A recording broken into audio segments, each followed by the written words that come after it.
पुण्यामध्ये आपण हे सगळं करत होता, मग इकडून ही जी एक्सपर्टीज तुम्ही आणि हा जो एक फोकस केलाय पटाया या शहरामध्ये रिअल, हे कसं पुण्यावरून तो पटाया हा प्रवास कसा झाला? पटाया म्हणजे आम्ही ना पुण्यामध्ये एक आमचा ग्रुप आहे. आम्ही इन्व्हेस्ट करायचो. म्हणजे एक फ्लॅट 5-6 लोकं मिळून घ्यायचो आणि नंतर विकायचो.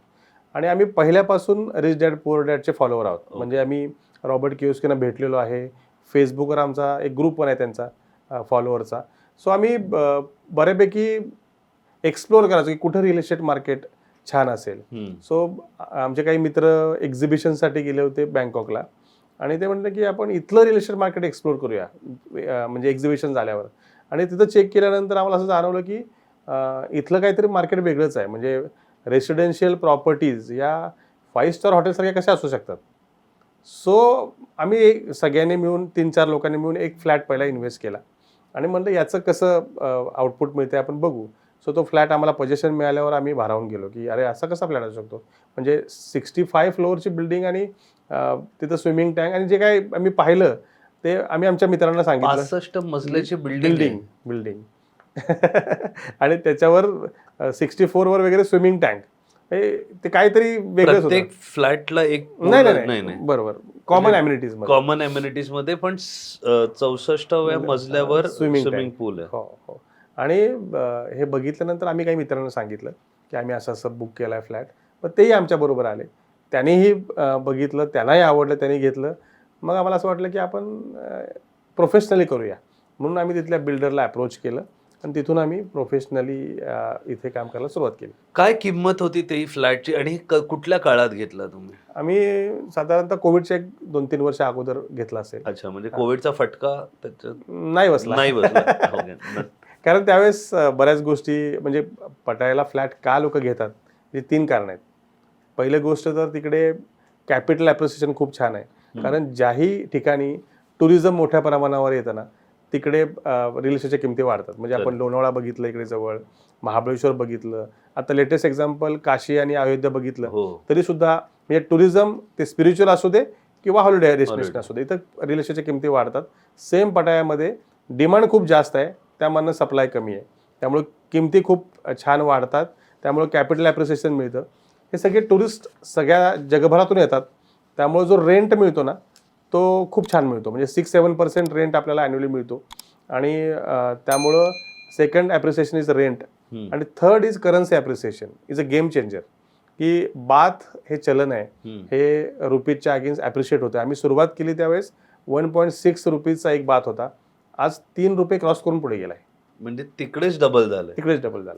पण ह्याच्या आधी तो पहिला जो माझा प्रश्न होता की तो फ्लॅट तुम्ही कितीला घेतला होता प्री कोविड? म्हणजे मला वाटतं 18. त्यावेळेस आम्ही घेतला होता. ही 65 फ्लोअरची बिल्डिंग आहे. तिथं आम्ही काही त्यावेळेस घेऊ शकलो नाही. कारण ती टेस्ट म्हणून आम्ही घेतला. आम्ही छोट्या एका सोसायटीमध्ये घेतला होता, छोट्या स्कीममध्ये. तर तिथे आम्ही काहीतरी त्यावेळेस 17-18 लाखाला घेतला होता. ओके, 2017-18 ची. म्हणजे हे 17-18 लाख बाथ मध्ये इंडियन म्हणजे इंटू 1.7 जे काही त्यावेळेस घेतला होता. आणि तो आम्ही नंतर जे ॲप्रिसिएशन झालं त्यामध्ये आम्ही तो विकून आम्ही आता प्रत्येकाने इंडिव्हिज्युअल इन्व्हेस्टमेंट केली. कारण ती वेळ होती ना. आणि कोविड नंतर अजून थोडे रेट कमी पण झाले होते त्यावेळेस. मग प्रत्येकाने, कारण ज्यावेळेस ते ॲप्रिसिएशन झालं त्यावेळेस आम्हाला तिघांना वाटलं की अरे तिघा चौघांनी घेण्यापेक्षा आपण एकेकाने घ्यायला पाहिजे होता. मग नंतर आम्ही तो विकून एकट्याने इन्व्हेस्टमेंट केली. मग तिकडे आता हे तुम्ही इन्व्हेस्ट करताय, जसं तुम्ही बोला टुरिझम आणि हे अप्रिशिएट होतं, काय ROI आणि कसं आहे? म्हणजे आज जर कोणी बघत असेल आणि कोणाला वाटलं की अरे, कारण इन्व्हेस्ट करणारी खूप लोक आहेत मुंबई, महाराष्ट्र, पुण्याची मराठी लोक आहेत स्पेशली, का पटायामध्ये त्यांनी इन्व्हेस्ट केलं पाहिजे आजच्या तारखेला?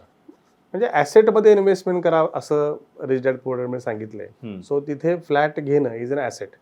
की तुम्हाला म्हणजे आमची अशी धारणा होती की माझ्या पटायाच्या फ्लॅटच्या रेंटवर माझं पुण्यातलं घर चाललं पाहिजे, माझ्या व्यवसायावर नाही चाललं पाहिजे. तो जो काही रेंट येईल आणि आज तसं होतं आहे. सो मला असं वाटतं की तुम्ही जर एक फ्लॅटमध्ये राहताय, एखादं फार्म हाऊस तुम्ही घेतलेलं आहे, तर आता परत रिअल इस्टेटमध्ये दुसरा एक फ्लॅट घेण्यापेक्षा, कारण त्याला असंही रेंट 1-2% मिळतो. So go for international property ज्याच्यामधून तुम्हाला चांगला ROI मिळतोय. म्हणजे मगाशी सांगितलं तिन्ही गोष्टीने मिळून जर तुम्ही 5-1 वर्ष प्रॉपर्टी होल्ड केली तर 15-16% तुम्हाला मिळायला हरकत नाही. मिळतोय म्हणजे लोकांना 1,000 पेक्षा जास्त लोकांनी आमच्याकडे पटायामध्ये फ्लॅट घेतलेला आहे आणि त्यांना 1000 लोकांना 1000 म्हणजे 1000 पेक्षा जास्त कस्टमर्स कस्टमर म्हणण्यापेक्षा 1000 फ्लॅट जास्त मी विकलेत. एका कस्टमरने 2-2, 3-3 सुद्धा घेतले असे. ओके. सो आतापर्यंत you sed more than 1000 flats in पटाया. मला सांगा, आपण एक टुरिस्ट म्हणून जाणं वेगळी गोष्ट आहे, पण जेव्हा तुम्ही फ्लॅट ओन करता, आय एम शुअर ट्रॅव्हल वाढत असेल, तर एक लाईफस्टाईल म्हणून तिकडे राहणं, फॅसिलिटी, सेफ्टी, सेक्युरिटी म्हणून पटाया कसं आहे? खूप छान आहे. म्हणजे तिथं तर टुरिस्टसाठी वेगळे टुरिस्ट पोलीस आहेत. ओके. काही ठिकाणी सगळ्या ठिकाणीच गोष्टी चालतात, पण एकदम सेफ आहे.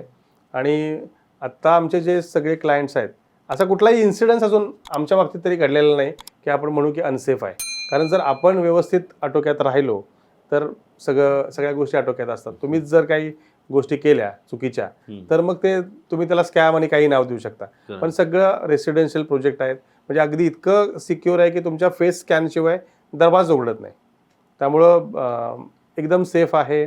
1-1 वर्षाच्या रेंटवर तुमच्याकडे युरोपियन्स वगैरे येऊन रेंटवर घेतात आणि जेव्हा जायचं आहे तेव्हा इंटरनॅशनल टुरिस्टला आपले लोक जातात आणि ते प्रॉपर्टी एन्जॉय करतात.